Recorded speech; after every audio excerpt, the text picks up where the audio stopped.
રાજકોટ મહાનગરપાલિકાના આરોગ્ય વિભાગે ફરાળી પેટીસના ઉત્પાદકોને ત્યાં દરોડા પાડ્યા। ભેળસેળની શક્યતાને લઈને તપાસ હાથ ધરી। રાજકોટના ગાંધીગ્રામ વિસ્તારમાં ફરાળી વાનગી બનાવનારા ધંધાર્થીઓને ત્યાં આરોગ્ય વિભાગની ટીમે દરોડો પાડ્યો। શ્રાવણ મહિના દરમિયાન મોટા પ્રમાણમાં ફરાળી વાનગીઓ ખાસ કરીને પેટીસનું ઉત્પાદન થઈ રહ્યું છે, ત્યારે ફરાળી પેટીસ હોલસેલમાં બનાવી શહેરના વિવિધ વિસ્તારોમાં સપ્લાય કરવામાં આવતી હોય છે। ફરાળી પેટીસની અંદર મકાઈના લોટની ભેળસેળ થઈ રહી હોવાની આશંકાને લઈને આરોગ્ય વિભાગે આ દરોડા પાડ્યા હતા। ફરાળી પેટીસ સહિતના ઉત્પાદકોને વિતરકોને ત્યાં દરોડા પાડીને આરોગ્ય વિભાગના ફૂડ અધિકારીઓએ નમૂના પણ લીધા હતા। સાથે જણાવ્યું હતું કે પેટીસમાં કેટલાક કિસ્સામાં મકાઈનો લોટ પણ ઉમેરવામાં આવે છે। આ વાતને લઈને તેમની તપાસ કેન્દ્રિત થઈ છે। ઉલ્લેખનીય છે કે શ્રાવણ મહિના દરમિયાન ઉપવાસ કરનારા લોકો મોટા પ્રમાણમાં ફરાળી પેટીસ અને અન્ય ફરાળી વસ્તુઓનો ઉપયોગ કરતા હોય છે। એવા સમયમાં ભેળસેળવાળી વસ્તુઓ તેમના વ્રતનો ભંગ કરે છે। આ માટે મનપાએ તપાસ હાથ ધરી છે। અમદાવાદની સેન્ટ ઝેવિયર્સ લોયલા સ્કૂલને નોટિસ ફટકારાઈ છે। એફઆરસીના નિયમોનું ઉલ્લંઘન થશે તો કાર્યવાહી કરાશે। ગુજરાતમાં ખાનગી શાળાઓ દ્વારા મનફાવે તેમ ફી ઉઘરાવવાનો મુદ્દો ફરીવાર સામે આવ્યો છે। અમદાવાદની સેન્ટ ઝેવિયર્સ લોયલા સ્કૂલના પ્રાથમિક વિભાગને નિયત ધોરણ કરતાં વધુ ફી વસૂલવા અંગે શિક્ષણ અધિકારી બાદ ફી રેગ્યુલેશન કમિટીએ નોટિસ ફટકારીને ખુલાસો માંગ્યો છે।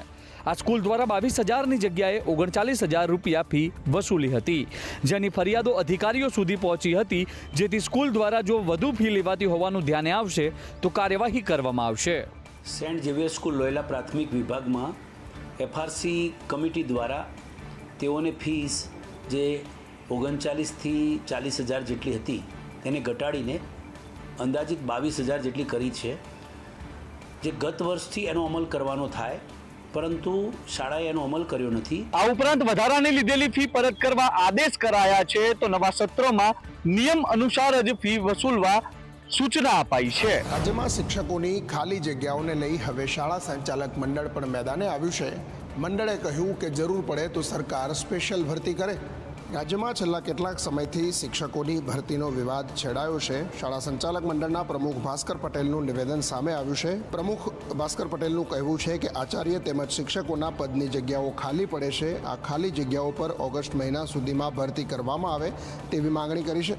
અમારા ત્યાં ઓલરેડી 1200 જેટલી આચાર્યની જગ્યા ખાલી હતી, એમાંથી માંડ 450 જગ્યા ભરાઈ છે પહેલા રાઉન્ડમાં, કારણ કે હવે કોઈ આચાર્ય બનવા જ તૈયાર નથી, કારણ કે એના શિક્ષકમાંથી સિનિયર શિક્ષકને જે પગાર મળે છે એના કરતાં આચાર્યનો પગાર ઓછો છે। એટલે એ સંજોગોમાં હાલની તારીખમાં ગુજરાતની ગ્રાન્ટેડ શાળાઓમાં લગભગ 850 જેટલા આચાર્યોની જગ્યા ખાલી છે।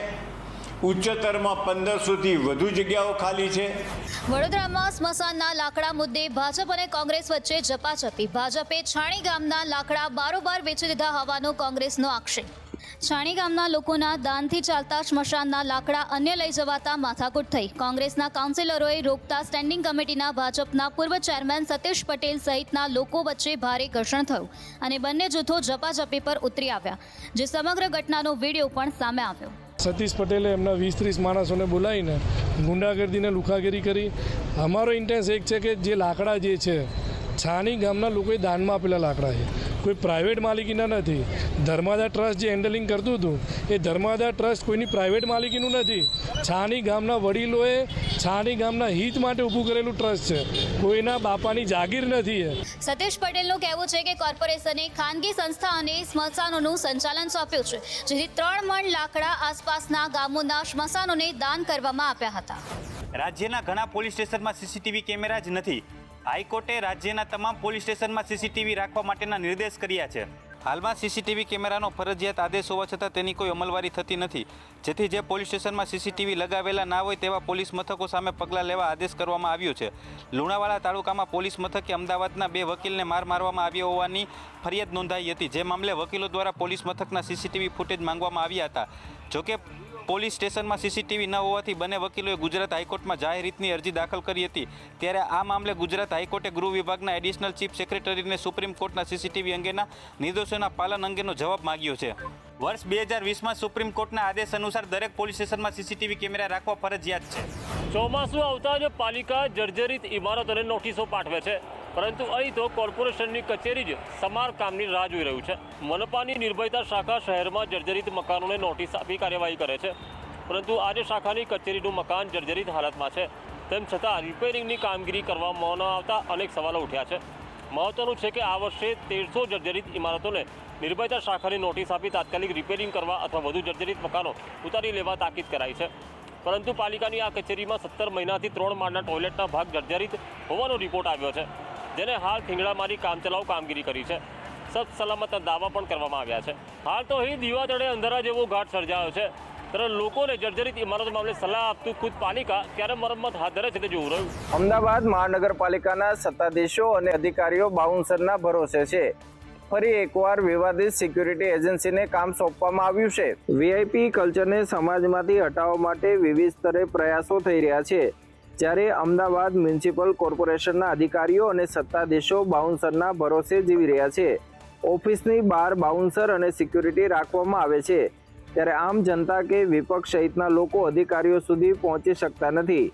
જ્યારે બાઉન્સરો લોકો સાથે દાદાગીરી અને ગેરવર્તણૂક કરતા હોવાની અનેક ફરિયાદો ઉઠેલી છે, તેમ છતાં પણ એએમસીની વિવાદિત શક્તિ સિક્યુરિટી એજન્સીને ફરી એકવાર 60 કરોડનું ટેન્ડર આપવામાં આવતા વિપક્ષે વિરોધ કર્યો છે. यहाँ के अधिकारी अहमदाबाद शहर की जनता की सेवा तो नहीं कर पाते, उनके कार्य तो नहीं कर पाते, लेकिन कार्य नहीं करने के बाद भी अपने कैबिन के बाहर तगड़े बाउंसर खड़े रखने के लिए, खुद को वीआईपी कल्चर बताने के लिए 2450 बाउंसर का स्टैंडिंग कमेटी में ठहराव लाते हैं. 60 करोड़ का कार्य स्टैंडिंग कमेटी में लाया गया है और ये फिर से उन बाउंसरों की कंपनी को दिया जा रहा है जो अहमदाबाद शहर की जनता कॉरपोरेशन में आकर अपनी कंप्लेन करती है, उसको धक्के मारने का कार्य यदि ये बाउंसर करते हो तो ये बाउंसर प्रथा कांग्रेस पार्टी ने सदन में भी कहा था, उसे दूर करना चाहिए. અમેરિકા દ્વારા જેમ્સ એન્ડ જ્વેલરી ઉદ્યોગમાં લાદવામાં આવેલા 25% ટેરિફને લઈ સુરત હીરા ઉદ્યોગમાં ચિંતાનો માહોલ છે. સુરતના હીરા અને ટેક્સટાઇલ ઉદ્યોગ જે ભારતના આર્થિક પાયાનો મહત્વનો હિસ્સો છે, તે છેલ્લા 3 વર્ષથી મંદીના માહોલમાંથી પસાર થઈ રહ્યા છે. આવા સમયે અમેરિકાએ લાદેલા 25% ટેરિફની જાહેરાતે સુરતના ઉદ્યોગકારોમાં ચિંતાનું મોજું ફેરાયું છે. આ નવા ટેરિફ હીરા અને ટેક્સટાઇલ ઉદ્યોગના વેપારને મોટો ફટકો આપવાની શક્યતા છે, જેની અસર સુરતના આર્થિક ચક્ર પર પડશે. કે આજે તમે 6 રૂપિયાની પ્રોડક્ટ ઉપર 25% પહેલાં એડવાન્સમાં ભરી દેવાના, એટલે તમારી વર્કિંગ કેપિટલ 25% જામ થઈ જશે. જેથીને આવનારા દિવસોમાં જો આ ટેરિફ આ 25% રહ્યો તો ડાયમંડ ઇન્ડસ્ટ્રીમાં મેન્યુફેક્ચરિંગ ઉપર ખૂબ જ ગહરું સંકટ ઊભું થઈ શકે છે, રોજગારીનો સવાલ આવી શકે છે.